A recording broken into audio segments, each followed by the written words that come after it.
On the distress call. The peaceful Zenthari research station floating near the edge of the Andromeda spiral had never seen violence. For 300 years, the delicate, pale blue beings had studied the stars in harmony. Their society knew no war, no conflict, only the gentle pursuit of knowledge. Their ships were made of crystalline materials that sparkled like jewels, beautiful but fragile. Commander Veltar stood in the station's central observatory, her large silver eyes reflecting the distant stars.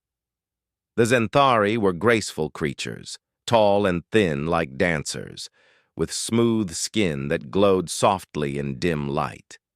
They moved with careful precision, every gesture flowing like water. Violence was unknown to them, unthinkable even. But today, everything changed. The first warning came from their long-range sensors. Dark ships, angular and brutal, emerged from the void between galaxies. These were the HFY, a species that had consumed 17 solar systems. Where the Zenthari built with beauty, the HFY built with hunger. Their vessels looked like metal insects, all sharp edges and weapon ports. "How many ships?" Veltar asked, her voice barely a whisper. 2,000, replied her science officer, tentacles trembling with fear. "Maybe more. They're heading straight for our worlds." The HFY had sent no warnings, no demands. They simply came to devour. Their reputation spread terror across the galaxy. They turned entire planets into feeding grounds, stripping away all life until only dead rock remained. No species had ever successfully fought them off. Veltar activated the emergency broadcast system. The message would reach every member of the Galactic Federation, though she doubted any would help. The peaceful races of the galaxy had long accepted that some threats were too great to fight. "This is Commander Veltar of Research Station Primdal," she broadcast into the void. "The HFY invasion force approaches our worlds. Our population is 42 billion. We have no weapons, no defenses. Any species capable of military assistance, please respond. We offer all our scientific knowledge in return for help." The first responses came quickly. The plant-like Sylvians sent regrets but explained their defensive systems could not leave their homeworld. The crystalline Zekthi expressed sympathy, but admitted their ships were designed for exploration, not combat. One by one, the peaceful species of the galaxy offered prayers and condolences, but no aid. Hours passed. The HFY fleet drew closer, their dark ships blotting out stars. Zenthari evacuation ships launched frantically, but they moved slowly, carrying families and precious research data. There would not be enough time. Then, from the far edge of known space, came an unexpected response. "Zenthari Research Station, this is Captain Marcus Chen of the Human Defense Fleet. We received your distress call. How much time do you have?" Veltar stared at the communication panel in confusion. Humans? She searched her databanks quickly. The entry was brief and mostly warnings. Humans came from a world called Earth, classified as a Class 12 death world. The file noted that humans had been spacefaring for less than 2 centuries, a mere infant species by galactic standards. "Unknown vessel," Veltar replied. "We appreciate your response, but we need military assistance. The HFY number in the thousands." A pause, then a sound Veltar had never heard before. The human was laughing. "Ma'am, we've been looking for an excuse to test our new toys. How does 3 hours sound for arrival time?" 3 hours? Veltar checked her calculations again. "Impossible. Your ships would need to travel at 17 times light speed. No known technology can achieve such velocity." "Well," came the human's voice, carrying a strange confidence, "you're about to learn some new things about human technology. Chen out." The communication ended, leaving Veltar staring at empty space. She pulled up the human file again, reading more carefully. Earth, gravity 1.2 standard. Atmospheric pressure 1.3 standard. Radiation levels 47% above galactic norm. Weather systems classified as extremely violent. Geological activity, severe. Native predators, abundant and lethal. A death world. Only the most savage species evolved on death worlds, and even they rarely survived to reach space travel. Yet these humans claimed they could cross half the galaxy in 3 hours to fight an enemy that had destroyed civilizations for millennia.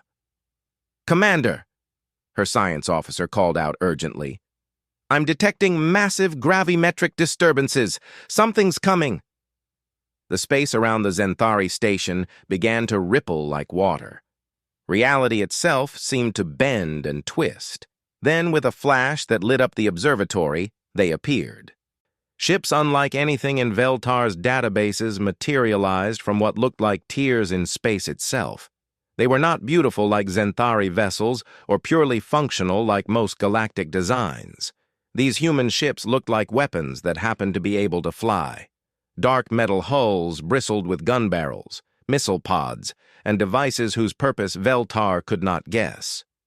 Zenthari Station. This is the UDS Unstoppable. Admiral Sarah Martinez commanding. We've brought friends. More ships kept appearing through the spatial rifts. Massive dreadnoughts that dwarfed even HFY battleships. Sleek destroyers that moved like predatory fish. Carrier vessels that launched clouds of small fighters. In minutes, nearly 1,000 human vessels surrounded the station. "Admiral Martinez," Veltar managed to say, "how many ships do you have?" This is just the advanced scout. The real fleet's still coming through." Veltar watched in amazement as the humans established a defensive perimeter. Their ships moved with aggressive precision, taking positions that maximized firepower while minimizing their profile to enemy attacks. These were not explorers or researchers. These were warriors who had clearly spent generations perfecting the art of war. "Ma'am," the human admiral continued, "we're going to need your people to move back about 50 million kilometers. Things are going to get noisy." As the Zenthari evacuation ships retreated to a safe distance, Veltar noticed something else remarkable about the humans. They worked in complete coordination, thousands of vessels moving like parts of a single organism. Their communications were crisp, efficient, devoid of the flowery courtesy that marked most galactic interactions. "Contact bearing 047 Mark 12, came a human voice over their open channel. "HFY forward scouts." "I see them. All ships. This is Martinez.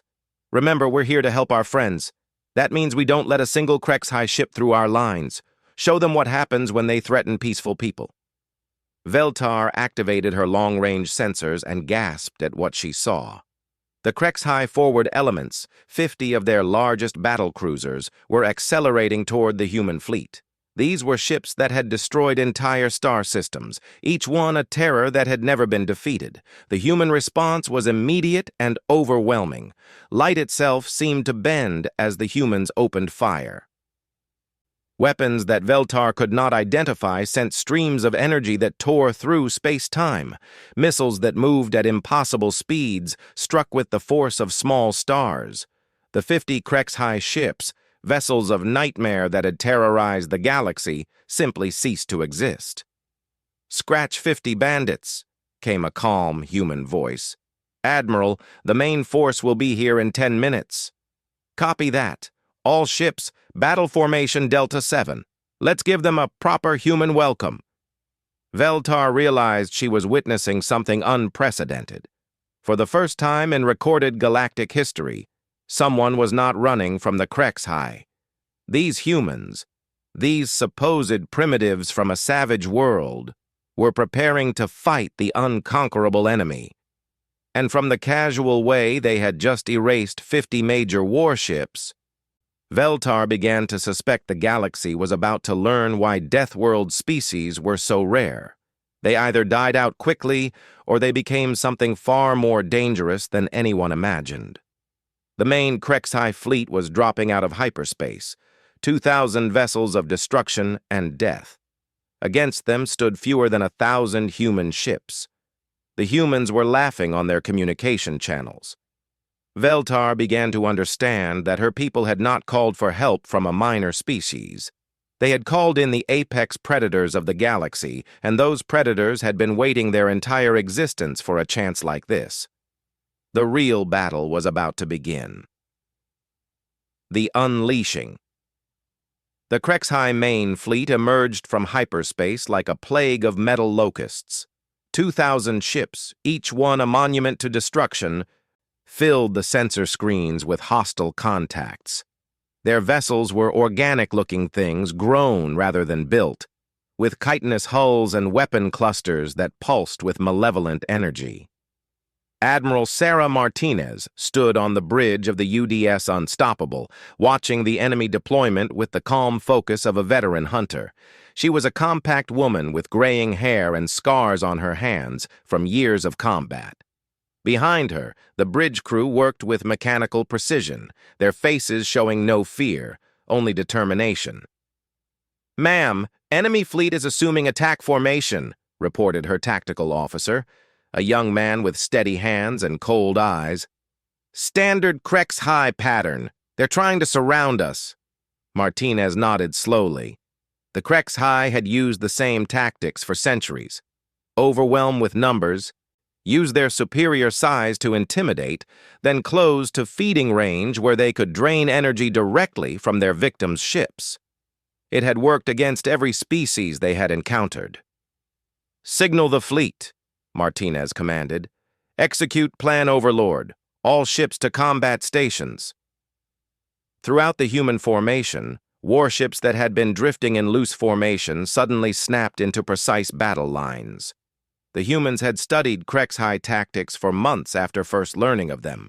Every simulation, every war game, every training exercise had been designed around this moment. On the Zenthari observation ship, Commander Veltar watched in fascination as the human fleet transformed. What had looked like a scattered collection of vessels became a geometric nightmare of overlapping fire zones and mutual support positions. These humans did not fight like the peaceful races of the galaxy. They fought like they had been born to war. "Target their command ships first," came Martinez's voice over the tactical network. "Cut off the head and the body dies. All dreadnoughts, main gun batteries, fire at will." The human dreadnoughts were massive ships, each one nearly 2 kilometers long and bristling with weapons that defied easy classification. When they fired, space itself seemed to scream. Quantum distortion cannons ripped holes in reality, sending destructive energy through dimensions the HFY could not perceive. Antimatter torpedoes crossed the distance between fleets in seconds, each one carrying enough destructive power to crack moons. Graviton beam projectors twisted space-time around HFY vessels, crushing them like invisible hands. The first volley from the human fleet erased 300 HFY ships in a matter of minutes. "Impossible," whispered Veltar, watching her sensors. The HFY had just lost more ships in one engagement than they had lost in their entire previous campaign, and the humans were just getting started. The HFY responded with their own weapons. Bioplasma cannons that could melt through any known armor sent streams of green fire toward the human lines. Swarm missiles launched in clouds, each one seeking a human target with single-minded hunger. Energy-draining beams reached out to suck the power from human reactors. Every shot missed. The human ships moved like they could see the future. They twisted and danced through space with an agility that seemed impossible for vessels their size. Point defense systems that tracked thousands of targets simultaneously swatted down incoming missiles like annoying insects. When HFY energy beams tried to lock onto human ships, they found only empty space where their targets had been microseconds before. "How are they moving like that?" Veltar asked her science officer. The tentacled being worked frantically at his console. "Commander, their reaction times are impossible. They're responding to threats before the threats fully develop. It's like they can predict what's going to happen." What Veltar did not understand was that humans had evolved on a world where everything was trying to kill them. Earth was a planet where survival meant developing reflexes faster than thought, where split-second decisions determined life or death. Every human pilot in the fleet had grown up playing games that required lightning-fast reactions, competing in sports that demanded perfect timing, and living in a society that celebrated rapid adaptation. The HFY had never faced an enemy that could outreact them. "Second wave incoming," reported the human tactical officer. "HFY are deploying bioships." The organic vessels that emerged from the enemy fleet were things of nightmare. Part ship, part creature, they moved with predatory grace and intelligence. These living weapons could adapt their tactics in real time, learning from each exchange and modifying their approach. They had never been defeated in direct combat. Admiral Martinez smiled coldly. "Deploy the Reapers." From the human carrier ships came something the galaxy had never seen. Fighter craft the size of shuttles, each one carrying a single pilot and enough firepower to threaten capital ships. But these were not ordinary fighters. They moved with inhuman precision because their pilots were linked directly to their ship's computers, man and machine fused into perfect killing instruments. The human fighters engaged the HFY bioships in a dance of death among the stars, where the bioships relied on instinct and adaptation. The human pilots used tactics that had been refined through countless hours of training and simulation. They fought in perfect coordination, each pilot knowing exactly where every other friendly unit was positioned. The bioships began dying.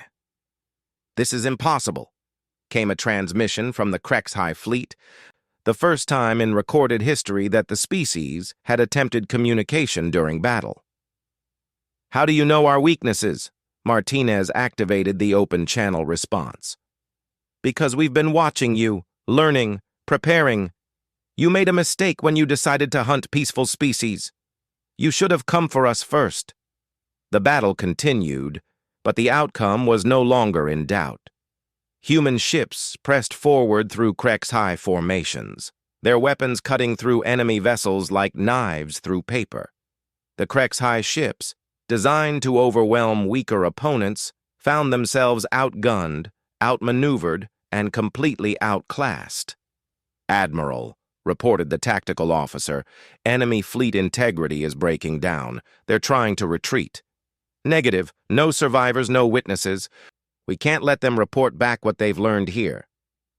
Martinez's voice was calm but absolute. "All ships pursue and destroy.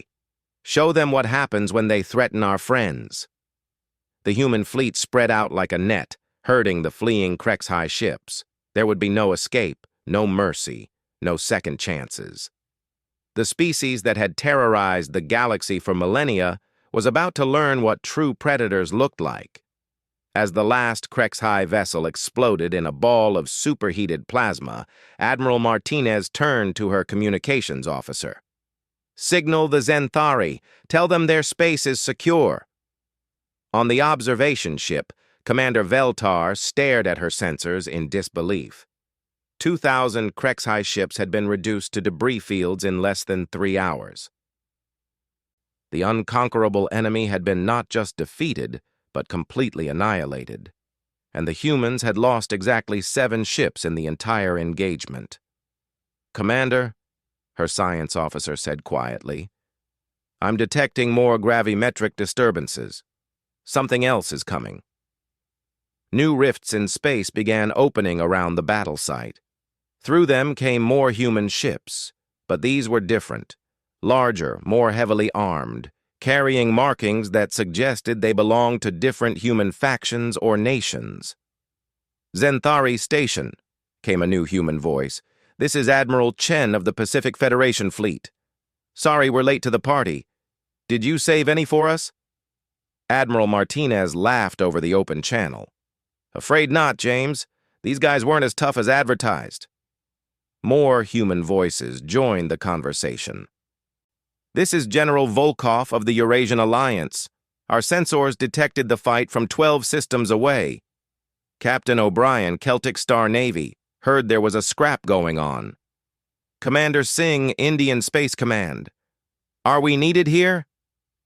Veltar realized with growing amazement that what she had witnessed was not the full strength of humanity.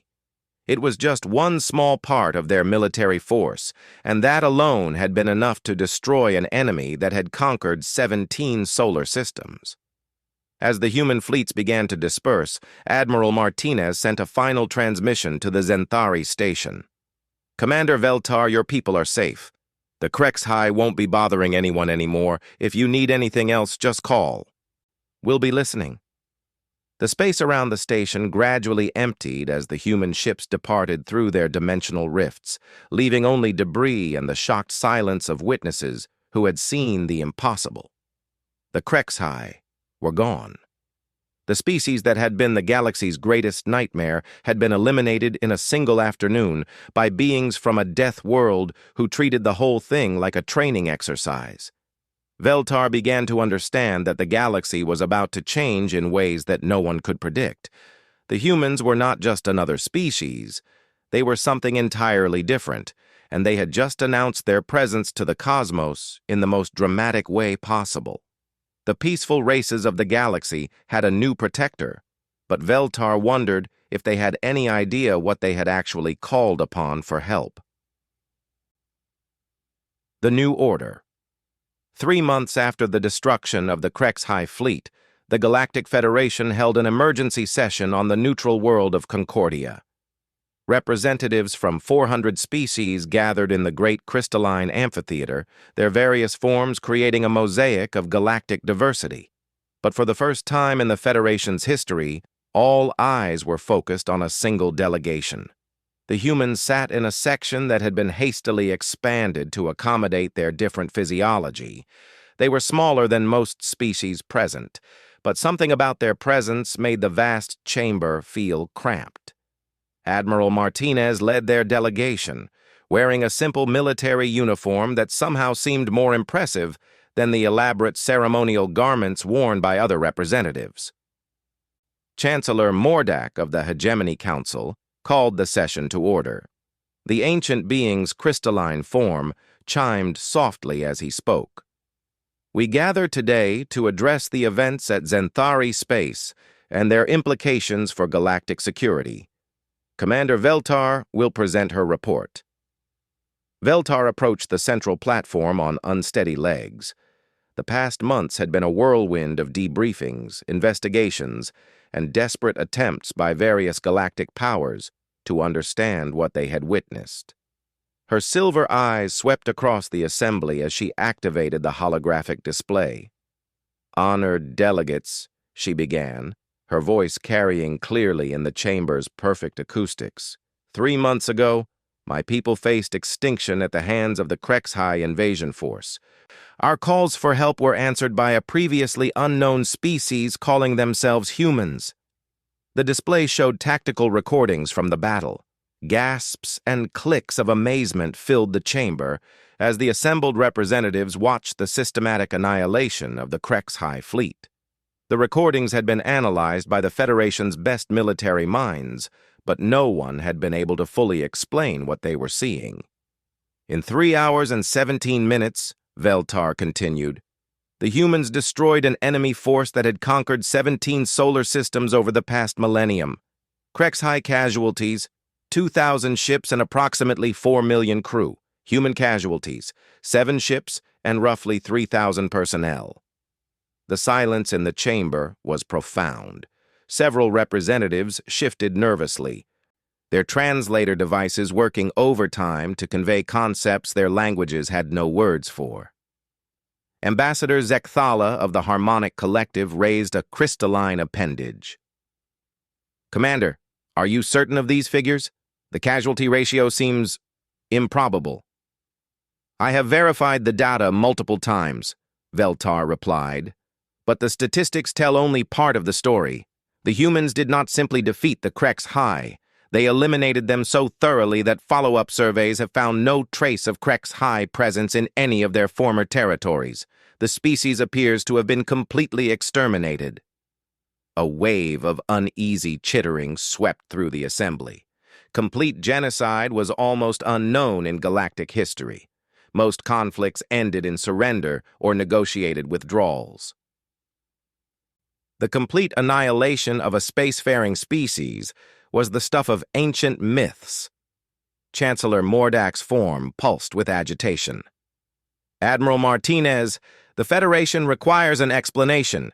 Your species has revealed capabilities far beyond what our initial surveys suggested.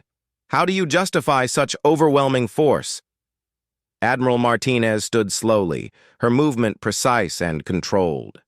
When she spoke, her voice carried the calm authority of someone accustomed to life-and-death decisions. Chancellor, with respect, we don't need to justify defending innocent people.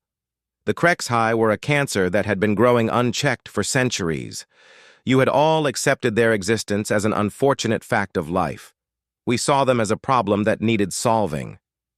Representative Quilnara of the Pacifist Union spoke up, her flower-like form trembling with emotion. But complete extermination? Could you not have shown mercy once they were defeated? Martinez's expression hardened slightly. Mercy is a luxury we extend to honorable enemies. The HFY consumed 40 billion sentient beings over the past 1,000 years. They had no concept of surrender, no understanding of mercy. They were predators, and predators don't stop hunting because you ask them nicely. But the implications, Chancellor Mordak protested, if species begin to believe that total warfare is acceptable, the galaxy could descend into chaos. No, Martinez said firmly. The galaxy has been in chaos. You've all been living in fear, accepting that some evils are too great to fight. We're offering you something different. We're offering you peace. Ambassador Thylak of the Commerce Guild leaned forward, his multiple eyes focused intently on the human delegation. Admiral, your military capabilities clearly exceed those of any Federation member. What are your intentions regarding galactic governance? Martinez exchanged glances with her fellow humans before responding. We have no interest in ruling anyone. Earth has enough challenges keeping our own species organized. But we will not tolerate the strong preying on the weak. Anyone who threatens peaceful species will deal with us. The implications hung heavy in the chamber. For millennia, the galaxy had operated under an unspoken understanding that some threats were simply too dangerous to confront. The strong did as they pleased, and the weak endured what they must. The humans were proposing to turn that ancient order upside down. What do you require from the Federation? Asked Chancellor Mordak. Nothing, Martinez replied. We're not asking to join your organization or follow your rules. We're simply informing you that the protection of peaceful species is now under human oversight.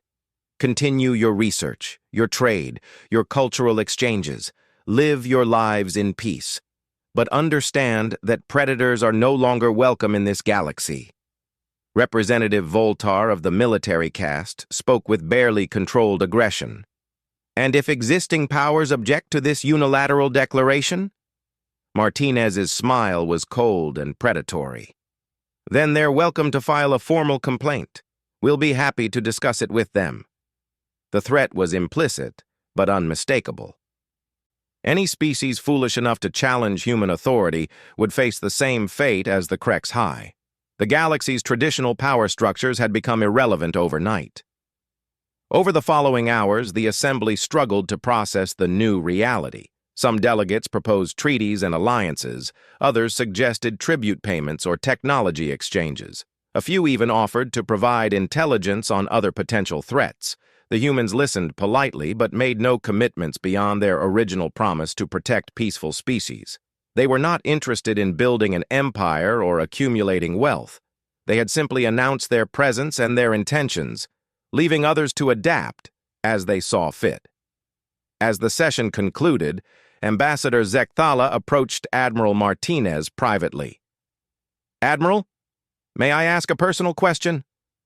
Why did you help us? What do humans gain from this arrangement? Martinez considered the question carefully before responding. Ambassador, where we come from, strength carries responsibility. The strong protect the weak, not because they expect reward, but because it's the right thing to do. Your people called for help, and we answered. It's really that simple. But surely your people have other priorities: economic interests, territorial expansion, resource acquisition. We have everything we need, Martinez replied. Earth taught us to be self-sufficient. Space gave us unlimited resources. Technology solved most of our material problems centuries ago. The only thing we lack is purpose, and protecting people who can't protect themselves gives us that. Zekthala's crystalline form chimed thoughtfully.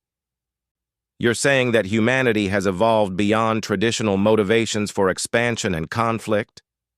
Not evolved beyond, Martinez corrected. Evolved through them. We've been where you are. We've fought wars over resources, territory, ideology. We learned that none of those things bring lasting peace or satisfaction. But protecting others, ensuring that evil doesn't triumph over good, that never gets old. As the human delegation prepared to leave Concordia, word was already spreading throughout the galaxy. The Krexhai were gone. The humans had arrived, and everything was about to change. On 1,000 worlds, peaceful species that had lived in fear began to hope. Aggressive empires started reassessing their expansion plans. Pirates and raiders found their prey mysteriously protected by ships that could cross the galaxy in hours. The galaxy had gained guardians it never asked for and didn't fully understand. But as reports filtered in of human ships appearing wherever threats emerged, as stories spread of predator species simply vanishing when they threatened the innocent, most civilizations began to appreciate their new protectors. Commander Veltar returned to her research station, which was already being rebuilt with human assistance. As she watched construction crews from a dozen species working together without fear of attack, she realized that her distress call had done more than save her people. It had announced the arrival of a species that would reshape galactic civilization itself. The humans had kept their promise. The weak were protected. The predators were gone. And for the first time in galactic history, peace was not just a hopeful dream, but an enforced reality. The galaxy would never be the same. And perhaps, Veltar thought as she watched human patrol ships maintaining their silent vigil, that was exactly what it needed.